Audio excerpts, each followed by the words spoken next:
Screws and Studs! We jump in this video, folks, right off the bat. With the opening of Bag 5, we finally get to build the ever-famous Julia Louis-Dreyfus, or otherwise known as Elaine Bennett's minifigure. The minifigure features Elaine in her business suit and dress shirt that she can be commonly found wearing in the latter seasons of Seinfeld. The bag that contains goldfish specifically refers to Season 3, Episode 6, called The Parking Garage. I personally believe that this was the first standout episode that gave Seinfeld the famous tagline, "The show about nothing." In this episode, literally nothing happens. Well, not literally nothing happens, but let's just say that no significant events happen in this episode that I would say would be memorable, because the whole entire premise of the show is that George, Jerry, Elaine, and Kramer are walking around in an indoor park trying to find Kramer's car, but throughout the episode until the end, they were not able to find it. However, there are rough but funny things that happen during the episode. What makes this episode so great is that it is 100% relatable to what happens in real life. I mean, come on. How many times have we parked our cars, forgotten where we parked it, and then aimlessly walk around trying to find it, right? That's the reason why this is one of the most standout episodes despite nothing happening. Going back to the episode, for some reason Elaine decides she's gonna buy some goldfish. One of the early interactions in the episode is when George scoffs at Elaine. Fish? What do they do? Elaine then immediately retorts back with a condescending look on her face. What do you do? Which is awesome because Elaine, being one of the guys, immediately calls out George and his bullshit. Right afterwards, George starts stressing because he told his parents that he was going to have to meet them in front of George's building at 6:15, but he doesn't think that he has enough time to be there to take them out on their anniversary. One little behind-the-scenes tidbit of information was that Michael Richards' character, or otherwise known as Cosmo Kramer, was hauling around a box that was supposed to have an air conditioner in it.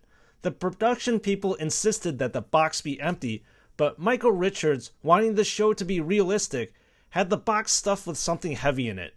I don't quite remember what was in there, but it was there to simulate how heavy an air conditioning unit was supposed to be, and I'll have to say, this little prop thing completely pulled it off. Long story short, they end up finding the car, however, poor Elaine's goldfish end up dying in the bag. Also, George does not get back to his house on time either. Another small tidbit of behind-the-scenes information is that at the end of the show, when they try to start the car unfortunately does not start at all. This was not originally written in the script, but this unfortunate happenstance was perfect for this episode because everything went wrong during the middle of the show, and the one thing that went right, the right completely gets dashed to pieces. Just like my host for this channel will be dashed to pieces if you do not subscribe to it. So please sub to the channel, as your support means the world to me, and will keep this channel up and running. Again, for the current subscribers to this channel, I cannot thank you enough about how much your support means to me. While I am talking about subscribing to the channel, please hit me up on my socials, both on Instagram and Twitter. You can find me on both social media platforms at Screws and Studs. I usually post the sets that I'm currently building for the channel, so you can get a sneak peeks into what videos are going to come next. I also post what sets I have bought and will be building in the future for the channel, so hey, you get some behind the scenes and up to the date information about the backstage happenings behind the channel. Going back and talking about this Lego Ideas set, it was released back on July 21st, 2021 for VIPs and to the general public on August 1st, 2021. The set has a total of 1326 pieces and will cost you $79.99. As I have said before in part 1, for a Seinfeld fanatic and an adult fan of Lego, this set is a perfect intersection of both things. While the build of the set, especially bags 1 through 4, can be pretty monotonous, the variety starts picking up from bag 5 through 8 because you start filling the set with important pieces of appliance and furniture, such as in bag 5, Jerry's refrigerator. Or check that. I think it would be more like Kramer's refrigerator because Kramer is in the refrigerator more than Jerry is. I cannot confirm that for a fact, but I have a sneaking suspicion that Kramer opens the refrigerator more than Jerry does. I would love to find out if this is true, so please leave a comment down below if you think I am right. I don't think I have done Elaine's character justice so far, mainly because I don't think I've talked about her during the first video, and I briefly talked about her during the beginning of the video, and that was it. What made Elaine great on this show was that she was just treated as one of the guys. In fact, for the most part, she acted like a guy during Seinfeld, but not overtly. So let's talk about my favorite Elaine episode. That episode would be Season 3, Episode 8, The Tape. At the beginning, Jerry was sitting at the table and was listening to his show from the night before. While Jerry is reviewing the audio of the tape, he hears a woman talking to Jerry while he was talking on stage. Jerry exclaims that he's hearing is wild and he's never heard anyone speak to him like that before. Jerry then gives the headphones to an inquisitive George, and as George listens, he proclaims, "This is like a penthouse letter. Why can't I meet women like this?" George and then Jerry proceed to go to Monk's Cafe to meet up with Elaine. George then tells Elaine on accident that a woman had left a sexy message on Jerry's recorder. Intrigued, Elaine asks what the woman said. Jerry then sees a friend at another table and goes and says hi, leaving George and Elaine alone. They get to talking, and Jordan describes the woman's voice as a sexy, throaty whisper. Then Elaine does a perfect imitation of the seductive woman's voice, and then leans back on the chair, completely smug and satisfied. George is completely out of his mind when he realizes the woman on the other end of the tape was Elaine. During the rest of the conversation, the viewer could tell George was starting to have a massive hard-on for Elaine. It was like he could not see her in any other way except that sexy woman on the tape. Elaine then makes George promise not to tell Jerry what's going on. Then when Elaine says that she was going home, George was visibly disappointed because he wanted Elaine to stay. The scene then cuts back to Jerry's apartment, where Elaine ends up showering at Jerry's place while George is on the phone. Kramer gets a hold of a video camera for some reason and starts recording and makes up a name of a movie called Elaine Does the Upper West Side. Fast forward a little bit, Kramer then asks jokingly to Elaine whether the sex that she has on screen is real or simulated. She then responds it is always simulated, except with George, and that it's in her contract. George, because of the statement, gets visibly flustered and cannot talk to the person on the other line. George then drives Elaine home, and before Elaine leaves, George wanted them to hang out in the car for a little bit longer. Elaine then excitedly states that she's up for anything. This then flustered George, who accidentally honks the horn because his hormones are now raging like a teenage pizza-faced boy. After a tense exchange, at least on George's end, Elaine leaves the car. The episode moves on with Jerry thinking that he has the right information on the woman who spoke on the recorder and then goes out to meet her. Unfortunately, things did not go well for him. When he gets back to the apartment, he laments to Kramer, "This woman said the filthiest things I have ever heard in my life, and then I get the pullback." George then stops by Jerry's apartment and admits to Jerry that he has become attracted to Elaine. George then spills out his guts and says to Jerry that it was Elaine on the voice at the other end of the recorder. At the same time, Elaine joins the guys upstairs. Before she gets to talking, Jerry is already looking a bit lustfully at Elaine, and then Elaine admits that she was the one on the recorder. George then admits to Elaine that he has become very attracted to her, and at the same time, Kramer barges into the apartment and disrupts this tense moment. Then George explains the reason why he's become so attracted to Elaine was because of the message that she left. Kramer, because of that statement, asks, "Elaine, that was you?" The camera then pans to Kramer, who is looking at Elaine lustfully. And then Jerry, who was also looking at Elaine lustfully. And then George, who you guessed it, was looking at Elaine lustfully. While Elaine closes the door, the three men then fight for the recorder again, each hoping to get a fix of their audio Elaine addiction. Right here, my fellow Seinfeld fanatics, is the moment that you are waiting for. The star character on the show, i.e. Mr. George Costanza, or affectionately called by his friends as a short, stocky, dim-witted bald man, is finally unveiled. As I had stated before in the first part of the build, George was the one, in my opinion, really made the show. So this version of George can be found on Season 7, episode 11, called The Rye. I only wish that the marble rye that is featured in this set was a dark brown and light brown colored, and it was featured in the episode for added accuracy and realism. But hey, who am I to complain about getting a masterpiece of a Lego set, right? So I'm going to hit the particular highlights of this episode and the very uncomfortable exchanges between George's parents and George's soon-to-be in-laws. So George is driving to his in-laws' place with his mom and the dad in the car, and true to form, his parents start bickering before they get into the car, and even when they're having dinner with Susan and his fiance's parents. However, before dinner, they stop at a place called Schnitzer's to pick up a marble rye. Then during the dinner, George's father asks Mrs. Ross, "What is this thing?" Anyway, referring to the food on his plate. Mrs. Ross coolly responds, "It's a Cornish game hen." Frank then responds by asking, "What is it? Like a little chicken?" Through some other exchanges, Frank then fixates on the chicken thing again. He then asks the people at a table, "So let me understand, you got the hen, the chicken, and the rooster. The rooster goes with the chicken, so who's having sex with the hen? You only hear of a hen, rooster, and a chicken. Something's missing!" Then Mrs. Ross then snidely says, "Something's missing, all right." Then Mr. Ross coolly explains, as a father would explain to a child, "They're all chickens. The rooster has sex with all of them."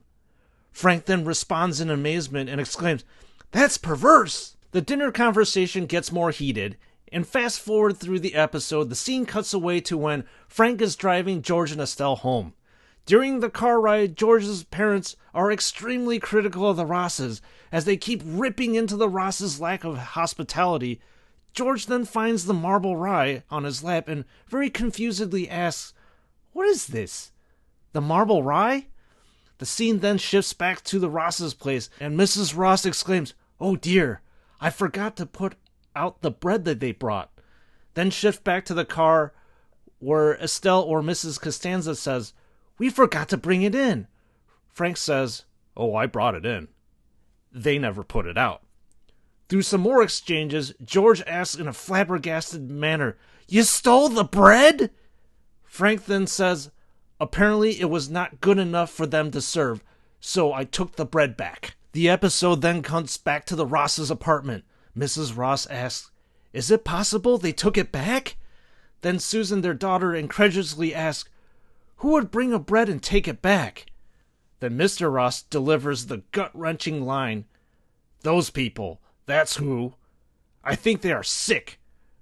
We can tell that the in-laws are going to get along beautifully in the future, right? So the episode now moves forward with George, Jerry, and Kramer trying to figure out how to get the rye back into the house without the Rosses knowing. Through masterful storytelling and dovetailing, in Kramer's side of the story, a friend of him asks Kramer to watch his horse Rusty. This friend also runs a handsome cab company, which means that people sit in the back of a carriage while a horse pulls it. George then gets the idea that Kramer would take the Rosses out for a hansom cab ride, and while the Rosses are out, George would sneak over and sneakily plant the marble rye back in the Rosses' apartment, and it was up to Jerry to obtain this marble rye. As you know how things end up in the shitter on Seinfeld, things do not go as planned. Sure, Kramer picks up the Rosses, but unfortunately, Kramer feeds his horse Rusty too much beefarino, which are beans. So this is where the lovely jingle that I masterfully sung in part 1 comes from, i.e. when Kramer feeds Rusty beans, he was singing this jingle. Then you know, beans, beans, the musical fruit, the more you eat, the more you toot. Rusty then proceeds to gas Kramer and the Rosses to death in a green, noxious fart cloud. Gasping for air, the Rosses demand Kramer to drop them off back at the apartment, thus ruining George's plan to try to get the rye into the apartment. Down but not out, George was still trying to find a way to get the rye into the apartment. George then goes to the window and calls down to Jerry, "Hey, throw it up here!" Fortunately, after many unsuccessful throws, George's 5-watt light bulb goes off and he screams in excitement, "I got an idea!" George then proceeds to get a fishing rod, casts the line down to Jerry and asks Jerry to bait the hook with the rye. Then George gleefully reels his master catch in as he turns around to try to remove the hook from the marble rye. All three of the Rosses are standing there, watching him with a mixture of disbelief and disgust. George scrambled to try to find something to say in this high-pressure situation, but all he could muster saying was, "Schnitzers." And then the episode ends. So I was rambling on and on talking about the rye. By the way, can't you tell I love this episode? You saw two important stickers being put on some items that go on Jerry's shelf. Those stickers are Prognosis Negative, which is a fictional movie featured on the show. So Prognosis Negative can be found in Season 3, Episode 4, or called The Dog. The second sticker is that of a Fusilli Jerry. Fusilli Jerry is a work of art that Kramer decided to make for Jerry. Kramer carefully chose Fusilli to describe his friends because, well, Jerry's silly. The Fusilli Jerry can be found in the memorable episode, well, it's called The Fusilli Jerry, which is in Season 6, Episode 21. The episode is a must-watch because it features pasta, proctology, and love-making techniques. Another one of my favorite episodes is Season 9, Episode 1, otherwise known as The Butter Shave. In this episode, Kramer decides to shave with butter because regular shaving creams offer no protection. Of course, Kramer being Kramer decides to up the ante and then cover his whole body in butter. Then for some odd reason, well, not really odd for Kramer, he then decides to go upstairs to the roof to get some sun. Kramer then proceeds to pass out, and while he is passed out, the butter, combined with the rays of the sun, cook Kramer. Where is Newman in all this, you may ask? Well, Newman then smells Kramer and goes up on the roof and finds a very broasted Kramer. Newman then licks his lips and looks lustfully at Kramer because Newman has only one thing on his mind: food. Don't ask me why the episode then pans to Kramer in a hot tub in his own apartment, with Newman sitting next to him, but hey, it's Seinfeld, so run with it. I also suggest you to actually watch the episode because I'm leaving a ton out. So as Newman is waiting for Kramer to get out of the bathtub, he says to Kramer that he's starving. Kramer then says, "Just a few more squirts, because I have to stay juicy." And then Kramer asks Newman to put butter in the hot tub and asks Newman to stir up the hot tub. Overwhelmed by hunger and the desire to eat his friend, Newman runs out and screams, "I'll meet you at the coffee shop." At the coffee shop, Newman sits down, and while he waits for his food, he begins to hallucinate because of his hunger. He sees a server bring out a massive turkey. And then as Newman looks at the turkey, he sees the bird with Kramer's head sticking out from the butt. The Kramer bird then smiles at Newman and happily greets Newman, "Hey, buddy," while waving his wing. Desperate to rid himself of these hallucinations, Newman runs out of the diner. Fast forward to the end of the episode, Kramer and Newman are in a kitchen of a comedy place. By this time, Kramer is completely overcome with hormones and wants to gratify himself with the most basic of urges, which is to consume Kramer. Kramer then expresses himself, for some reason, flips a pot full of oregano on himself, while another cook simultaneously covers Kramer in Parmesan cheese. Exasperated, he screams to Newman, "Look at me! I'm covered in oregano and Parmesan, and it's sticking to me because of the butter." At this point in time, Newman's inhibitions are completely lost. Giving in to his lust, he demands Kramer to hold a piece of parsley and then gleefully bares his teeth at Kramer. Newman then goes to grab a bite of his meat in an awesome physical comedy segment. And so ends the episode.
last but not least of the minifigures is the ever-lovable mailman and Jerry's arch-rival, Newman.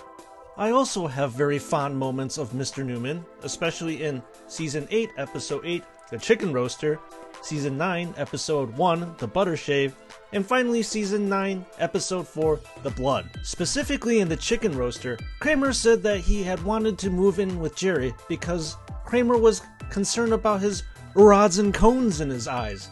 The reason why Kramer's eyes were messed up was due to the giant red sum in the shape of a chicken, i.e. the neon red Kenny Rogers Roaster sign that was directly across the street from Kramer's apartment. Jerry clearly expressed reservations to this idea, then he proposed that he would switch apartments with Kramer. Moving on with the episode, Newman sits down with Kramer in Jerry's apartment and sees Newman eating Kenny Rogers' chicken. Kramer, disgusted, immediately responds, "Get that out of here."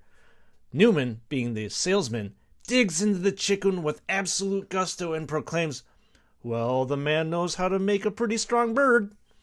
Then as Newman is plowing through the chicken, Kramer gets seduced by the roaster and lustfully asks Newman, "Is that hickory?"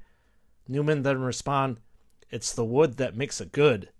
From that point on, Kramer is hooked on chicken cocaine. So now, as you might imagine, Kramer's in a bit of a pickle. He had switched apartments with Jerry because he hated the neon roaster sign, but he was too addicted to the chicken. Kramer couldn't reveal that he had a secret crush on Roaster's chicken because if Jerry caught him in bed with the chicken, that would mean that Kramer would have to move in with the Red Menace or back into his own apartment. The allure and the scent of the chicken was too strong, so Kramer then decides to hide his chicken. But this cheating situation, alas, was not going to last. One day, Kramer and Newman order chicken together. Newman then goes to pick up the order, and Jerry happens to be at the Rogers Roaster at the same time. As Newman is about to leave, the assistant manager says to Newman, "And don't forget your steamed broccoli." Jerry, suspicious at this point, narrows his eyes and says, "Hold it. Broccoli? Newman, you wouldn't eat broccoli even if it was deep fried in chocolate sauce." Newman knew the jig was up at that point in time, but he still had to try to get out of the situation to protect Kramer. He hesitantly says, "I love broccoli. It's good for you."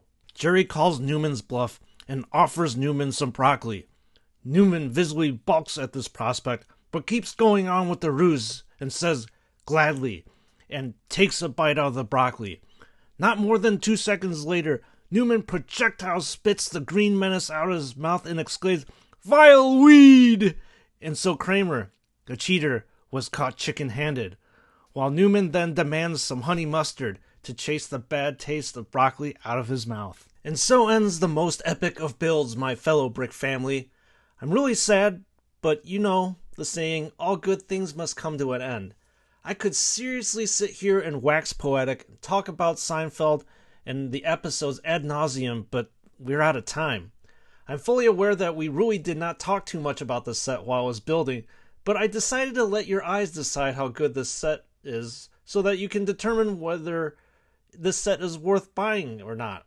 However, I bet you can figure out yourself how much I love this set. There's just so many memories packed in here that it was such a joy building and reviewing.